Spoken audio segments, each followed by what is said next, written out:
السلام علیکم اسٹوڈنٹس، آج کا ہمارا ٹاپک ہے تحریک علی گڑھ کی سیاسی خدمات۔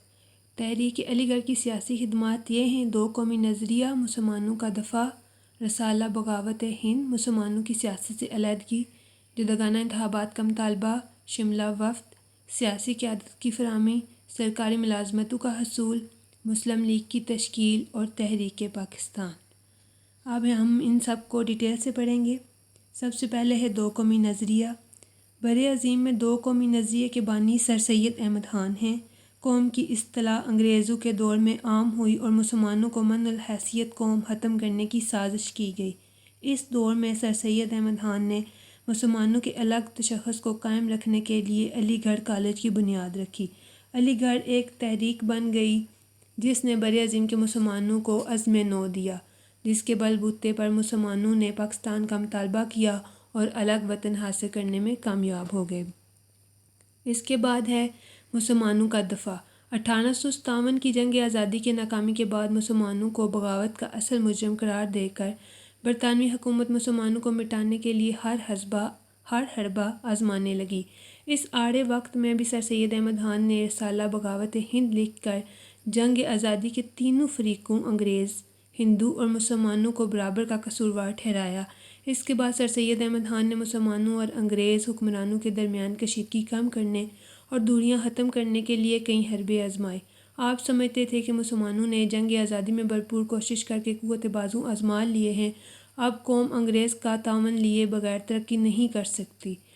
چنانچہ سر سید احمد خان نے انگریز اور مسلمانوں دونوں قوموں کو الہامی مذہب کے پیروکار قرار دے کر انہیں شیر و شکر کرنے کی کوشش کی۔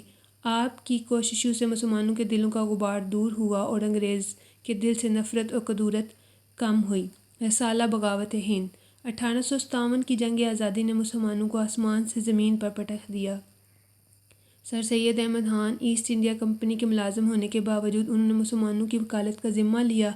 آپ نے رسالہ بغاوت ہند لکھ کر ایسٹ انڈیا کمپنی سے بغاوت کی اور بغاوت کی سزا موت تھی، لیکن آپ نے اپنی زندگی کی پرواہ کیے بغیر قوم کی زندگی بچانے کی فکر کی۔ رسالہ بغاوت ہند میں سر سید احمد خان نے جنگ کے 5 اسباب تحریر کیے، جن میں سے 4 انگریزوں سے متعلق تھے۔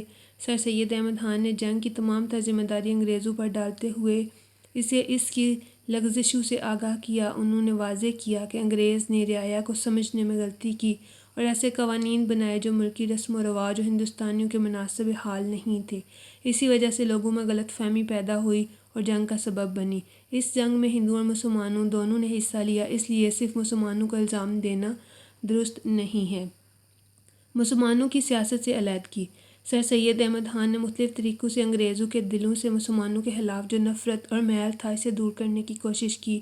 سر سید احمد خان نہیں چاہتے تھے کہ مسلمان کسی سیاسی تحریک میں شامل ہو کر دوبارہ انگریزوں کو اپنا دشمن بنا لیں۔ سر سید احمد خان اس وقت سیاست کو مسلمانوں کے لیے مناسب خیال نہیں کرتے تھے۔ ہندوؤں نے انگریزوں کا اعتماد حاصل کر کے تعلیم میں مسلمانوں کو بہت پیچھے چھوڑ دیا تھا۔ آپ یہ چاہتے تھے کہ مسلمان سیاست میں وقت ضائع کیے بغیر اپنی اصلاح کریں اور تعلیم کے ذریعے ہندوؤں کا مقابلہ کریں۔ چنانچہ آپ نے علی گڑھ میں کالج قائم کر کے مسلمانوں کی تعلیم کا آغاز کر دیا۔ جب آل انڈیا کانگریس قائم ہوئی تو سر سید احمد خان نے مسلمانوں کو اس کی سیاست سے الگ رہنے کی تلقین کی تاکہ ہندو مسلمانوں کو اپنا اعلی کار بنا کر پھر سے جنگ آزادی جیسے حالات پیدا نہ کر دیں۔ اس سے بد اعتماد کی فضا دوبارہ پیدا ہونے اور مسلمانوں کی ترقی کی راہیں مسدود ہونے کا اندیشہ تھا۔ جداگانہ انتخاب کا مطالبہ۔ سر سید احمد خان مغربی جمہوریت براعظم کے لیے درست خیال نہیں کرتے تھے، چونکہ براعظم کئی قوموں کا وطن ہے اور مغربی جمہوریت کے تحت ہندو اکثریت کا غلبہ یقینی ہے، جس کا مطلب یہ ہوگا کہ مسلمان قوم اپنی شاندار ماضی اور اعلیٰ تاریخی روایات کے باوجود ہندو اکثریت کی محکوم بن کر رہ جائے گی۔ چنانچہ آپ نے مطالبہ کیا کہ مسلمان ایک جداگانہ قومیت رکھتے ہیں، اس لیے براعظم میں جداگانہ انتخابات کا طریقہ رائج کیا جائے، ہندو اپنے نمائندہ چنیں اور مسلمان اپنے نمائندوں کا انتخاب کریں۔ اس طرح دونوں قومیں اپنے اپنے مفادات کا بہتر تحفظ کر سکتی ہیں۔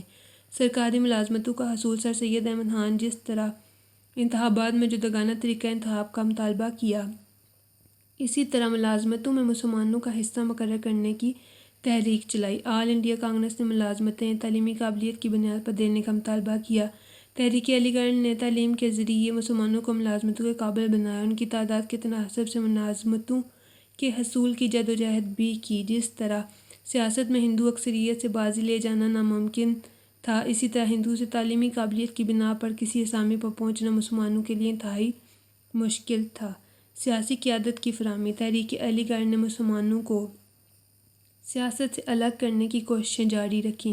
اس دوران میں دو مسلم قوموں کو زیور تعلیم سے آراستہ کرکے اپنے پاؤں پر کھڑا ہونے کے قابل بناتی رہی۔ تحریک علی گڑھ نے علی برادران اور مولانا فضل ظفر علی خان جیسے نوجوان قومی جذبے سے سرشار کرکے میدان سیاست میں بھیجے۔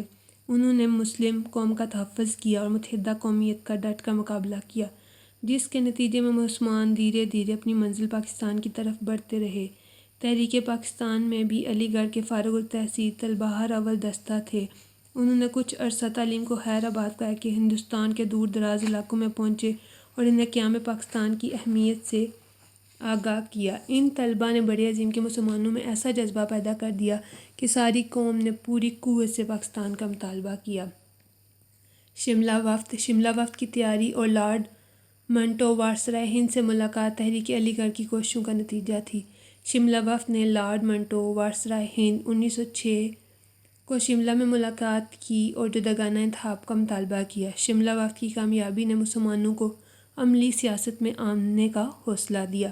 مسلم لیگ کی تشکیل: مسلم لیگ کی تشکیل کا فیصلہ ممبٹن ایجوکیشنل کانفرنس کے سالانہ اجلاس منعقد ڈھاکہ میں کیا گیا۔ چنانچہ دسمبر 1906 میں مسلم لیگ کی تشکیل کی گئی۔ یہ براعظم مسلمانوں کی پہلی سیاسی جماعت تھی۔ اس جماعت نے اپنی ترقی کا ارتقائی سفر مکمل کرتے ہی مسلمانوں کے الگ وطن کا مطالبہ کیا اور 14 اگست 1947 کو برعظم کے مسلمانوں کے لیے الگ وطن حاصل کرنے میں کامیاب ہو گئی۔ تحریک پاکستان: علی گڑھ نے مسلمانوں کو نہ صرف تعلیم پر توجہ دی بلکہ 50 سال تک سیاسی اداروں کی رہنمائی بھی کی۔ 1906 میں شملہ وفد تیار کیا جس نے لارڈ منٹو وائسرائے ہند سے شملہ میں ملاقات کرکے جداگانہ انتخاب کا مطالبہ کیا۔ مسلم لیگ کی تشکیل بھی ممبٹن ایجوکیشنل کانفرنس کی سیاسی فکر کا نتیجہ تھی۔ اگر یہ کہا جائے کہ قائد اعظم نے پاکستان کی جنگ علی گڑھ کے میدان میں جیتی ہے تو بے جا نہ ہوگا۔ علی گڑھ کے اولڈ بوائے ایسوسی ایشن آپ کے دست و بازو تھے۔ مسلم اسٹوڈنٹ فیڈریشن کی مرکزی تنظیم بھی علی گڑھ ہی میں قائم کی گئی تھی۔ آج کے لیے اتنا ہی، انشاءاللہ پھر ملاقات ہوگی۔ اللہ حافظ۔